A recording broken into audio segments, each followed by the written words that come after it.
Hello loves and welcome back to the channel. Today we are going to be breaking down the full moon in Aries that's happening October 9th.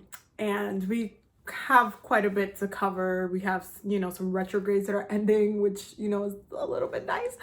But we have quite a bit to cover, so we're gonna get started. But before we get started, I just want to let you guys know that for the from now until the whole entire month of October, you guys can use the code "This is Halloween" in all caps to get 50% off all of my services. I'm having like the biggest special I've had on my services for a long time, just because first of all, I love Halloween and I just wanted to celebrate it, because I don't think I'm gonna have a special for, like Black Friday and stuff like that. October is like one of my favorite times of year. So I wanted to celebrate in a big way. So yeah, definitely make sure you take advantage of it. If you need a past life reading, tarot reading, astrology reading, spiritual counseling, all that kind of stuff, you can absolutely use the code. Now, with that being said, also don't forget to sign up for this month's workshop. Well, it's October's workshop, which is going to be focused on the crown and hair rituals, specifically for protection, for release, for glamour magic. We're going to cover a lot of things. We're going to be doing a hair activation meditation. We're going to look at hair oil recipes for your hair. We're going to look at different ways to use your hair. We're going to talk about a lot of things. It's going to be a really cool workshop, so definitely make sure you sign up. The link will be down below. And as always, high priest and high priestess level Patreon members always have access to the workshop. Now, with that being said, we're going to jump in and get started. As always, we're going to start with the planetary position, and then we're going to move into the aspects. And then we'll look at the tarot and the oracle card as well, like what the messages are there. So the sun will be in Libra, moon will be in Aries, Mercury will be in Virgo, Venus will be in Libra, Mars will be in Gemini, Jupiter will be in Aries in retrograde, Saturn will be in Aquarius in retrograde, Uranus will be in Taurus in retrograde, Neptune will be in Pisces in retrograde, and Pluto will be in Capricorn. Now, Mercury and Pluto retrogrades are ending, or they already would have been ended by the time that this specific full moon is there. So Pluto in Capricorn retrograde ends October 8th, and October 2nd, Mercury retrograde ends as well. So we have a little bit of a breather. There's still quite a bit of retrogrades, popping off, but there's a little bit of a breather there that we can kind of like navigate. Now, when it comes to the major aspects, so we do have a sun in opposition to the moon. Aries and Libra are opposite signs, or sister signs. And so there's definitely a kind of back and forth between individuality and, the collective energies. Especially when it comes to how we're relating to other people, because the sun is in Libra. Libra is very much all about, interpersonal relationships and how it connects to other people, as well as justice and balance in relation to how things are balanced with other people and internally. And Aries is very much an individualistic sign that focuses a lot on itself. And so there is a sun in opposition to the moon there. Emotionally, you might be feeling tugged and pulled to go in a certain direction, while in your ego, it could, you could have a little bit of an awareness of how your choices are also impacting other people. The sun will also be in a conjunction with Venus, and will be in a trine with Mars, and in a trine with Saturn. So on an ego level, there's a lot of things, there's a lot of chapters closing for this specific full moon. I'm just letting you guys know right now, especially with the sun trine Saturn and sun trine Mars, your choices are actively having karmic consequences right now. They're actively playing a role into the bigger, the bigger scope of things. They're playing a larger role in some of the things that are going to come to pass. Some of you are going to have to make decisions that you're not necessarily going to fully feel super comfortable about. But at the same time, some of you are going to know that that's exactly what you need to do. Like it's almost a bittersweet ending in a movie. That's what it feels like. With the sun in conjunction to Venus, this is a really great time to highlight how, not only when it comes to your own visible aesthetics, how you're feeling about yourself. This is a great time to self-care for this specific new moon. I cannot stress it enough. Especially because, you know, the new moon is, full moon. Especially because it is in Aries, and Aries is very, very focused on itself.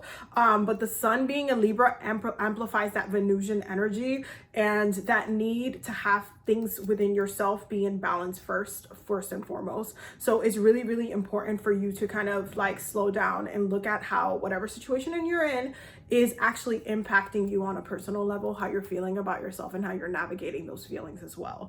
The moon will also be in an opposition to Venus, okay? Same way that the sun is in opposition to the moon.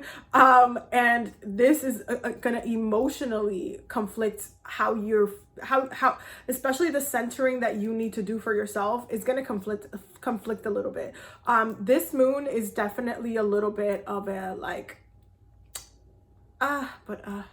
like it just is like, okay, I this has to be done and I know I have to do this, but like it doesn't feel that great. It's not necessarily what I would have chosen for, you know, myself or the situation. Like I wish it could be different, but it can't be anywhere else in this.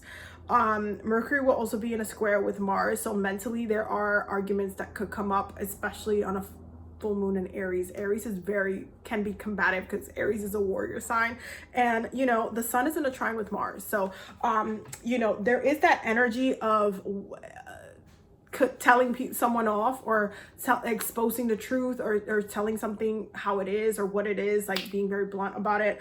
So you have to be very mindful of how that's coming off.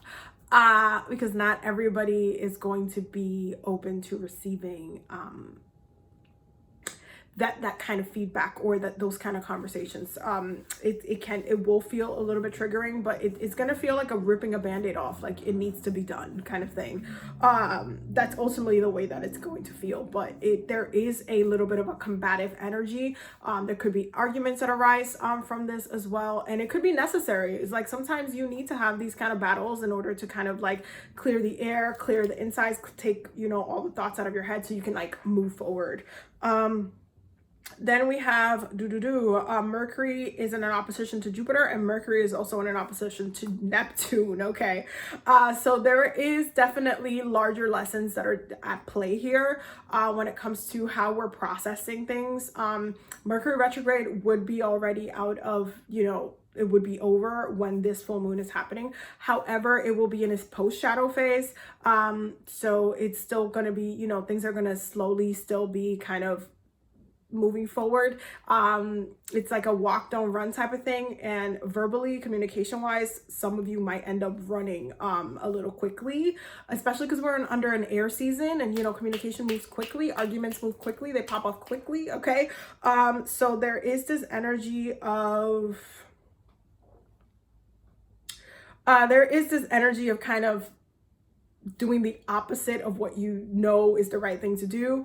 And with the Mercury in an opposition to Neptune, there's also the energy of doing the opposite of what the guidance is. And I'm talking about what your intuition feels like is the right thing to do, and also what your, you know, like if you do divination or anything like that, like going against that knowledge or that guidance or wisdom and just being like, no, but that's not what I want to do. And then, you know, it just ends up leading to the bigger climax of the situation. So keep that in mind.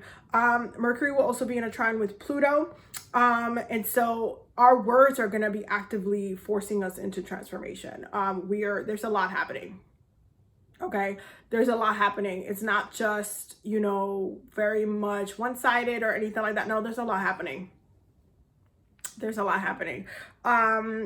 You have to keep in mind that when it comes to Mercury, and Pluto energy, it is meant to shake things up. It is meant to, you know,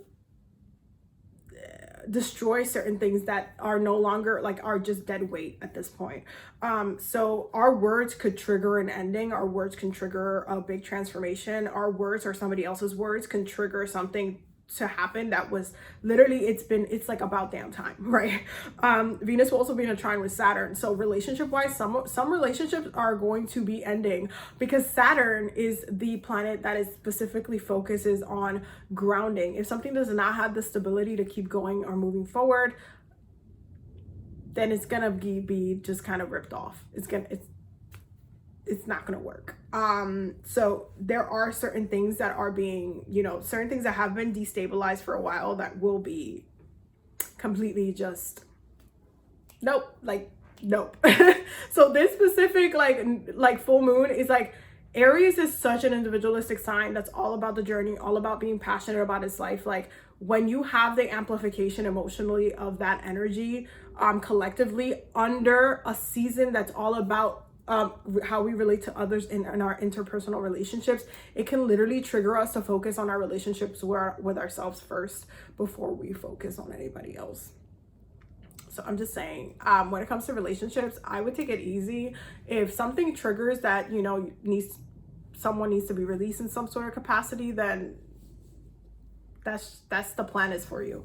But also recognize that if something actually needs to be released, like if it's just overstayed its welcome, then you have to recognize that truth as well. Mars will also be in a trine with Saturn. Okay, so your actions and the way that you go about things have karmic consequences. There's a reason why certain things are happening. Some of it is like past life issues, by the way. I cannot stress that enough. Especially with the Mercury trine Pluto, there's almost like the way that everything is coming to pass right now is triggering that shift. Okay, where this is that moment that the cycle or the lesson within that past life that occurred ends up being it either gets corrected or it gets repeated. So there's like this window of action that's happening for this specific moon that you have to be very careful about, because Saturn is doing a lot. Saturn is like checking verbally, checking emotionally, checking with love, checking with money. Especially with that Venus trine Saturn as well, can be impactful to money. Just as much as you could leave a relationship, you could leave a job, you could switch or do something completely different. This is a great time to revolutionize your business or have a different plan or goal or for what it is that you want to do as well. So it's a lot. Mars will also be in a square with Neptune. And when it comes to Mars energy, because it is very action based and because Neptune is very spiritually based, intuitive based, dreamy based, subconscious based, right? This can be like a little bit of a nightmare coming through. You might get some deja vu moments with this specific kind of energy for the next couple of days. You might feel like, things that you're actively you manifested something, or your fears manifested something. You might feel like you saw this coming, or like you dreamt about it and now it's just coming to pass, or you got warned through divination that this was coming to an end, and then now you're experiencing it coming to an end.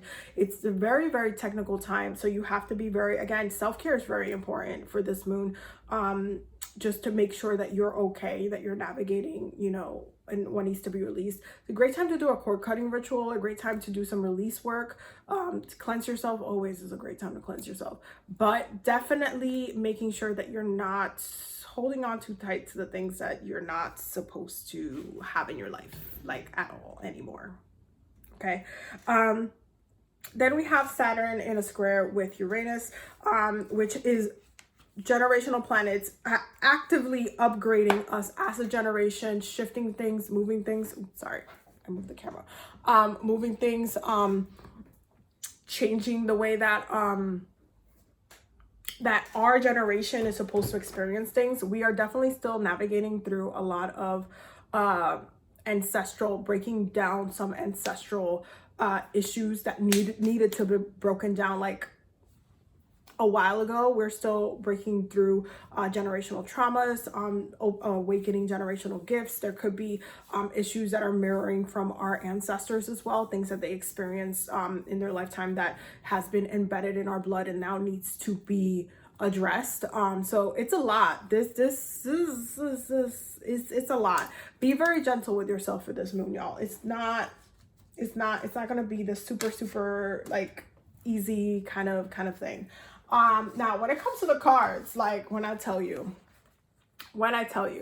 so we got the 9 of Swords, we have the 7 of Wands in reverse, the moon. Okay, then we have The Eight of Pentacles, and our outcome is the Eight of Cups. So some of y'all have been trying to actively work through and make something work for a while that's literally not supposed to work anymore. Like your efforts are like, no matter how much work you put into this thing, it's not going to go anywhere. And you've known this for a while. That's kind of the other thing about it. You've known